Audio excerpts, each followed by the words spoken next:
everyone. So in this video we are going to look at what happens to a computer when you switch on your computer. What processes are carried out inside it. So we will go through it with a diagram.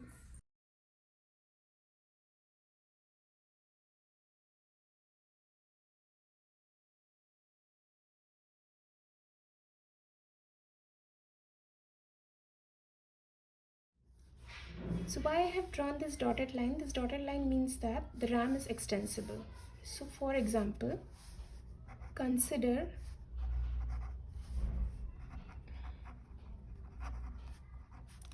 64-bit RAM. So how do you calculate 64-bit? 64-bit means 64 into 1024. 1024 is 1 GB 64 GB RAM. Okay, so 1 GB is equal to 1024 MB into 1 MB is equal to 1024 KB. 1 KB is equal to 1024 bytes.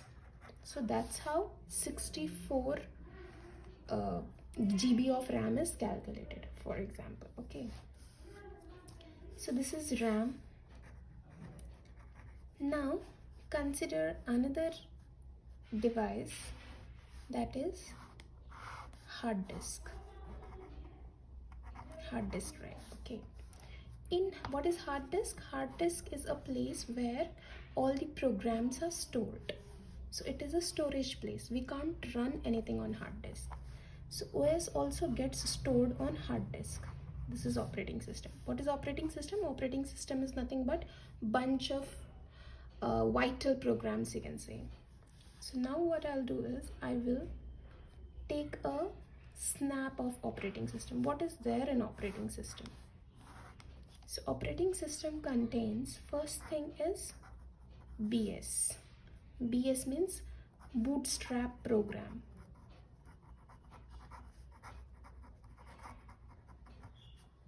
Second thing is kernel. Third thing is shell. Shell is nothing but a user-defined program.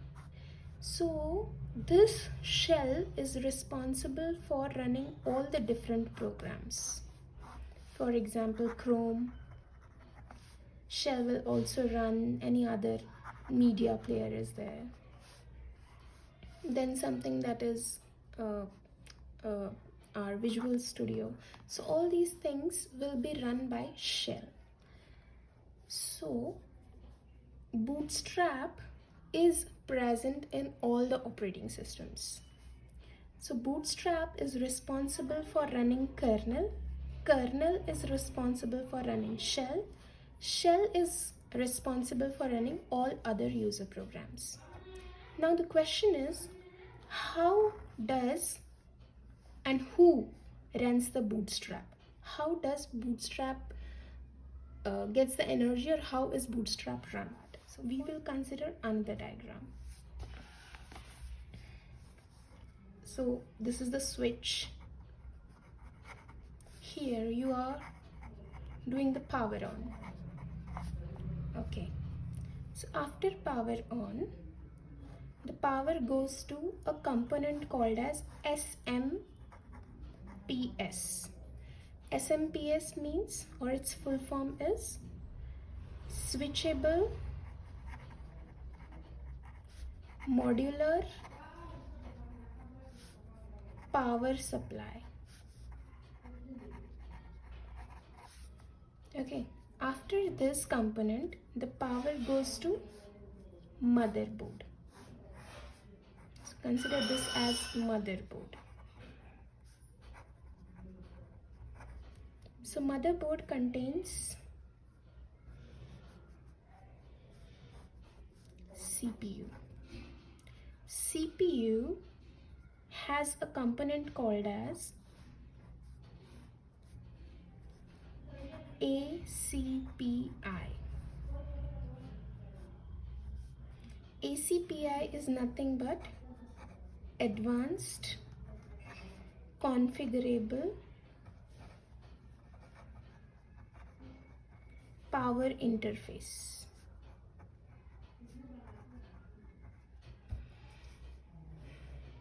So advanced configurable power interface, this interface or this component can be configured, or it can be written in a language called as AML. AML stands for ACPI machine language. So it's a special machine language which is used to write ACPI. So what does ACPI contains? ACPI contains all the information related to which component should be given how much power. So it is deciding this based on two tables. It has two tables that is called as SSDT and DSDT. So SSDT means secondary system descriptor table, and DSDT means differentiated system descriptor table. So both of these tables contain the information related to which components should be given how much power supply. So this ACPI is responsible for sending powers. Okay, so after ACPI, power goes to CPU. So in whole, it is ACPI is a part of CPU, you can say, and then to CPU. Power comes then to CPU. So when the CPU is on, first time power is supplied to CPU, first on. So it performs a check. It performs a check called as post. Post stands for power on self test.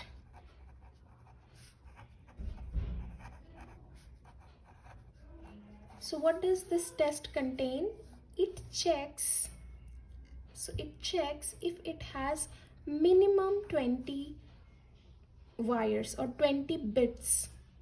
Okay, 20 wires are required to check if it's a CPU, or to identify if it's a CPU. Minimum 20 wires, minimum.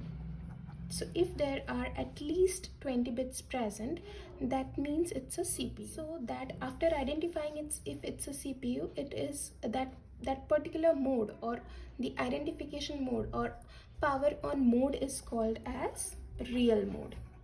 So CPU is in real mode. So we have a question, why just 20 wires? So 20 wires means 2 raised to 20, that is equal to 1 MB. So CPU needs at least 1 MB of memory to identify if it's a CPU. So considering again our first diagram, so here we will consider there is 1 MB of space. So why this 1 MB? To identify if it's a CPU. To explain further, I will take all these diagrams to the next page. So here again I will draw RAM. Combined everything, I'm doing it now. Okay. Here is the 1 MB slot. So this 1 MB actually, kernel is initially, when it is in the real mode, kernel is aware of this 1 MB. So you can consider this 1 MB, below 1 MB as real mode. CPU is in real mode at this stage. Okay. And I will draw a small hard disk here. Hard disk. And OS. And here will be our motherboard.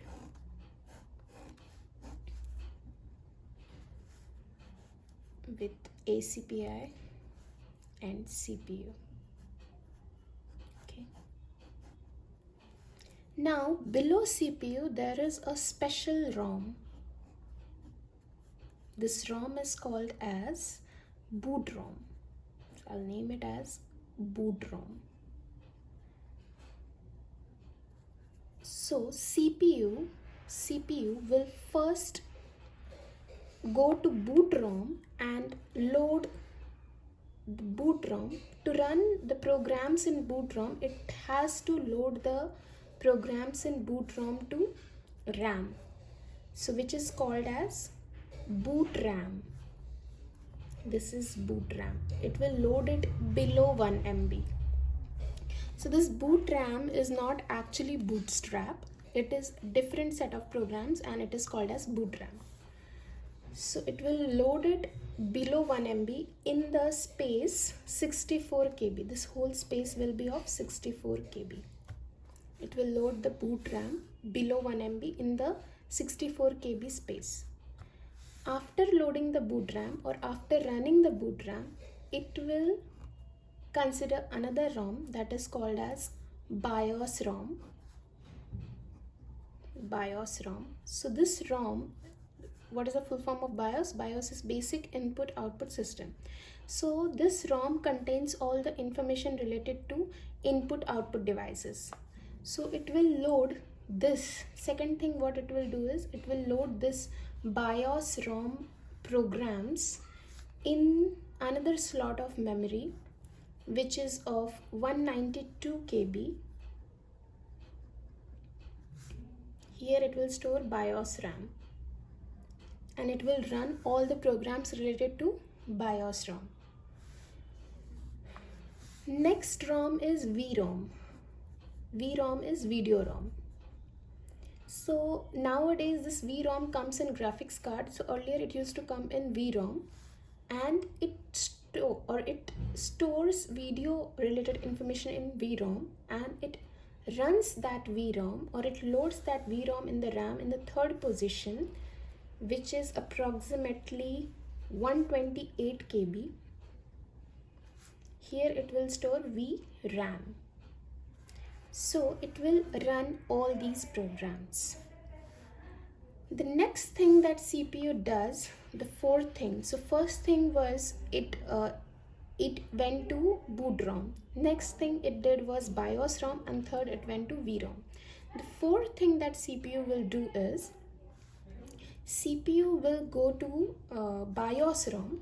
So fourth thing, it will go to this section BIOS RAM and it will take the addresses of all the hardwares that are present and it will create a table for that purpose at the bottom section, which will be of 1 KB. Here it will create that table. So we will see what the table looks like basically. So here in the first column there will be vendor ID of the hardware.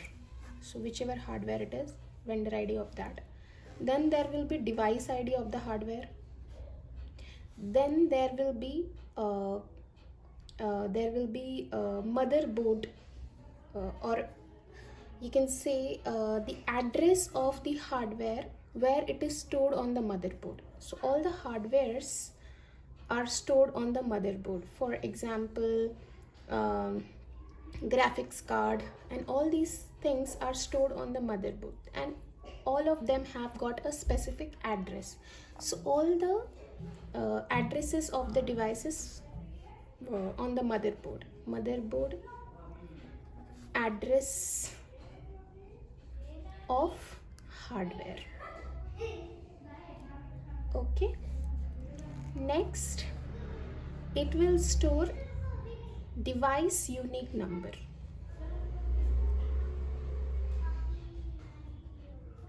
Next it will store, there is a specific unique number related with each device that it will store in the device unique number. Next it will store is BIOS RAM addresses. So what is this BIOS RAM address? So in BIOS RAM there is there will be data related to all the hardware. So all those addresses will be stored here.